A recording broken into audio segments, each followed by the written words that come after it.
Friends, welcome back to my channel. আগের ব্লগে তোমরা সবাই দেখেছো বাড়িতে কিভাবে সুন্দর করে সরস্বতী পুজোর অ্যারেঞ্জমেন্ট আমরা করেছিলাম। আজকে তোমাদেরকে দেখাবো কিভাবে আমরা ঠাকুরটা শেষ পর্যন্ত বিসর্জন করলাম। বিসর্জন করার আগের মুহূর্তে প্রস্তুতি চলছে। ঠাকুর যেখানে ছিল সেখান থেকে আমার বাবা আমি মিলে ধরে একটুখানি এগিয়ে নিয়ে আসা হয়েছে ওই বেদিটা। ঠাকুর এই দিকেই মুখ করে আমাদের বরণ করা হবে, যদিও এটা পূব দিক নয়, কিন্তু আমাদের বাড়ির দরজা এদিকে, সেই জন্য এই দরজার কাছে কিছুটা টেনে নিয়ে এসে ঠাকুরকে বরণ করা হবে। এবছর যেহেতু তোমাদের প্রথমেই বলেছিলাম বাড়িতে একটা কালাউসের পর্ব চলছে, তো বাড়ির সবাই এই বরণে যোগদান করতে পারবে না, তো সেই জন্যেই অগত্যা উপায় আমি বরণ করেছিলাম, আমার বড় পিসি বরণ করেছিল, আর এই যে কাকিমাকে দেখছো ইনি আমাদের পাড়ায় পাশের বাড়িতে থাকেন, প্রতিবেশী। ওনাকে আমার মা বলে ডেকে নিয়ে এসেছিল।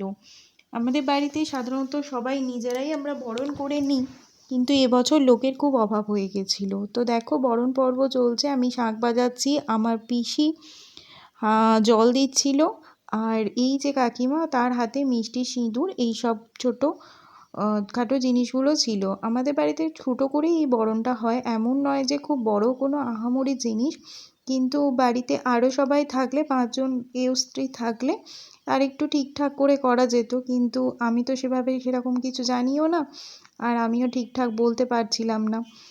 তো দেখো আস্তে আস্তে করেই আমরা ঘুরছি, যেহেতু জলে ছিটে দিচ্ছে তো জায়গাটা ভিজে যাচ্ছিলো, পিসি চলছিল, ভয়ও লাগছিল কখন উল্টে না পড়ে যায়। আবার বয়স্ক মানুষ যে, এখন সবাইকে নিয়ে ভারী চিন্তা হয়।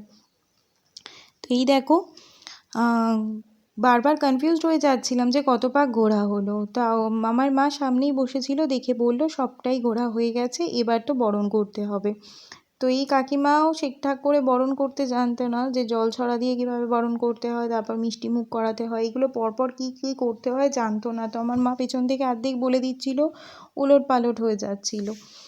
তো যাই হোক শেষ পর্যন্ত করা হয়েছিল। এই পর্বটা আমার ভারী দুঃখজনক লাগলেও বেশ সুন্দর লাগে। ঠাকুরেরকে মিষ্টি মুখ করিয়ে, পান খাইয়ে, জল খাইয়ে, তারপরে ঠাকুরের কানে কানে বলে দেওয়া হয় আসছে বছর মা আবার এসো।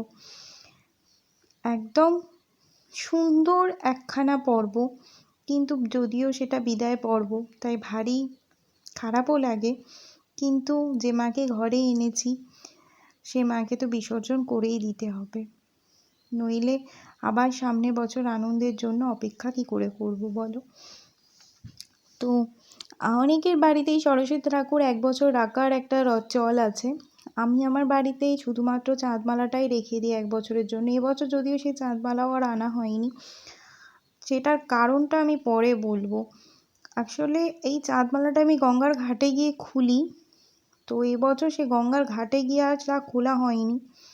কেন খোলা হয়নি সেটা তোমাদের গঙ্গার ঘাটে গিয়েই তার পরিস্থিতি দেখাবো, আর সেটা দেখলে তোমরাও বুঝবে যে সেখানে গিয়ে ভুলে যাওয়াটা একদম স্বাভাবিক ব্যাপার ছিল।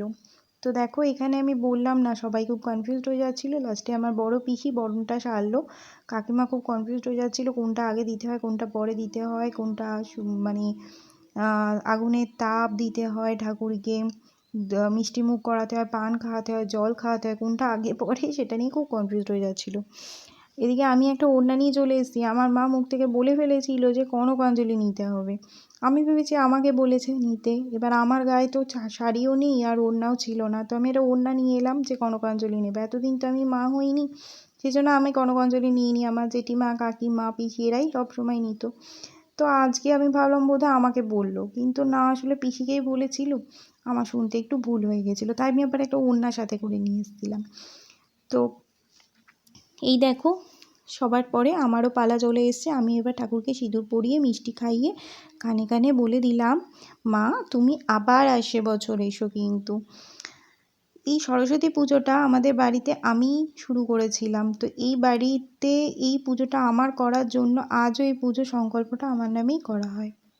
প্রত্যেক বছর আমি এই পুজোটার অ্যারেঞ্জমেন্ট করি, ভালো লাগে, বেশ ভালো লাগে।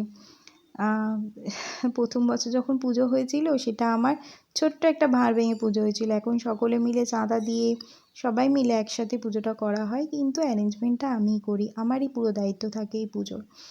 তো তো যাই হোক, দেখো বরণ টরণ শেষ হয়ে গেল। এবার মাকে আমরা নিয়ে যাব।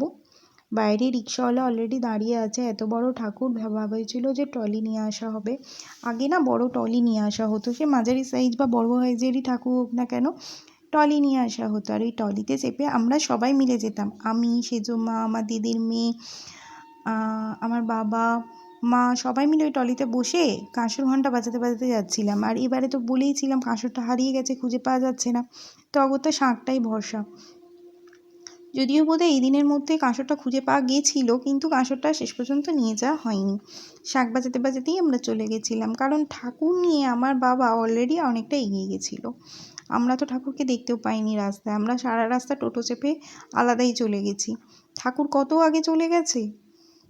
তো এই দেখো, এখন সবাই মিলে ধরাধরি করার কথা বলছে। আমার বাবা বাইরে রিক্সাওয়ালা দাঁড় করিয়ে রেখেছে, যেহেতু খুব তাড়াহুড়ো করছে। রিক্সা কাকু বকা বকা ঝকা করতে শুরু করে দিয়েছে অলরেডি, যে কতক্ষণে হবে, আগে থেকে দাঁড় করিয়ে রেখেছো। তো এই দেখো, আর এদিকে ছেলে মেয়েদের আমি আগেই রেডি করে দিয়েছি, জানি তো ওরা সবাই গেলে ওরাও বায়না করবে নেওয়ার জন্য। আর এই দেখো, এই সেই পর্ব যখন কনকাঞ্জলি নিতে হয়। মেয়েরা বাড়ি থেকে বিদায় নিলে সর্বদা কনকাঞ্জলি মাকে দিয়ে যেতে হয়। আমার পিসি এবছর এই কনকাঞ্জলিটা দিয়েছিল, আর আমার এই কাকিমা পিসির হাতে কনকাঞ্জলিটা দিয়ে দিচ্ছিল।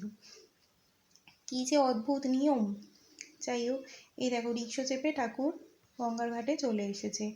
বাড়িতে ওঠার সময় আমি যেহেতু ঠাকুরটা ধরেছিলাম, তখন আর কোনো ভিডিও ক্লিপস নেওয়া হয়নি।